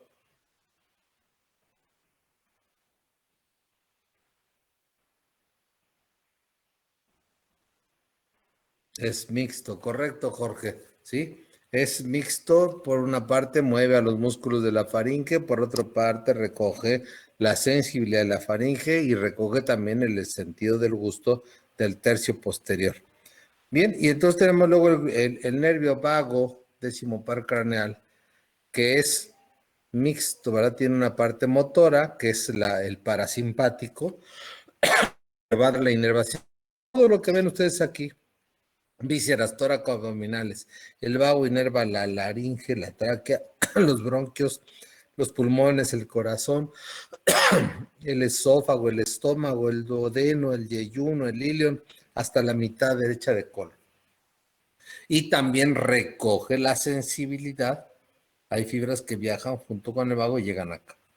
Terminamos con el espinal accesorio, que es motor, esternocleidomastoideo y trapecio. Y el hipogloso, doceavo par, que va a los músculos de la lengua. Bueno, y aquí tenemos ya los nervios espinales, que ya lo habíamos comentado. Los nervios espinales son 8 nervios cervicales, 12 dorsales, 5 lumbares, 5 sacros y un coccigio, lo que nos da un total de 31 pares de nervios espinales o raquídeos. Bueno, esta es para que terminemos el tema aquí. Es una imagen que nos muestra a un astrocito y la importancia de los astrocitos. Aunque no lo hemos comentado, ¿verdad? Todavía, pero el tejido nervioso o el sistema nervioso está formado por neuronas y por células de la glía. Y dentro de las células de la glía están los astrocitos y los oligodendrocitos. Y los astrocitos, como este que ven ustedes aquí, hay 2 tipos de astrocitos, el protoplasmático y el fibroso. Los astrocitos son así como células bien importantes porque vean ustedes todo lo que las funciones que realizan. El astrocito es como el que está entre la neurona y los vasos sanguíneos. Y los vasos sanguíneos son los que llevan el oxígeno y los nutrientes. Pero las neuronas trabajan tanto que no les da tiempo de comer. Y entonces el astrocito les lleva la comida, el astrocito les lleva las moléculas de oxígeno. ¿Sí? Entonces por eso es que los astrocitos son el soporte metabólico de las neuronas. A diferencia de las neuronas, estas no desarrollan potenciales de acción. Son permeables a los iones de potasio. Se despolarizan si aumenta mucho la concentración del potasio. Captan el potasio del medio extracelular, sobre todo cuando hay una actividad neuronal intensa. Cuando aumenta mucho la concentración de potasio en el espacio, los astrocitos amortiguan ese exceso. Captan y almacenan neurotransmisores y son sensibles a las agresiones del tejido nervioso. Cuando hay una lesión del tejido nervioso por traumatismo, por una infección viral, por lo que sea, se producen cambios en los astrocitos, cambios morfológicos, tumefacción, acúmulo de glucógeno, proliferación fibrilar, multiplicación celular, etcétera. Y creo que ahí termina la presentación. Y bueno, vamos a... Pues hasta aquí le vamos a dejar hoy, muchachos.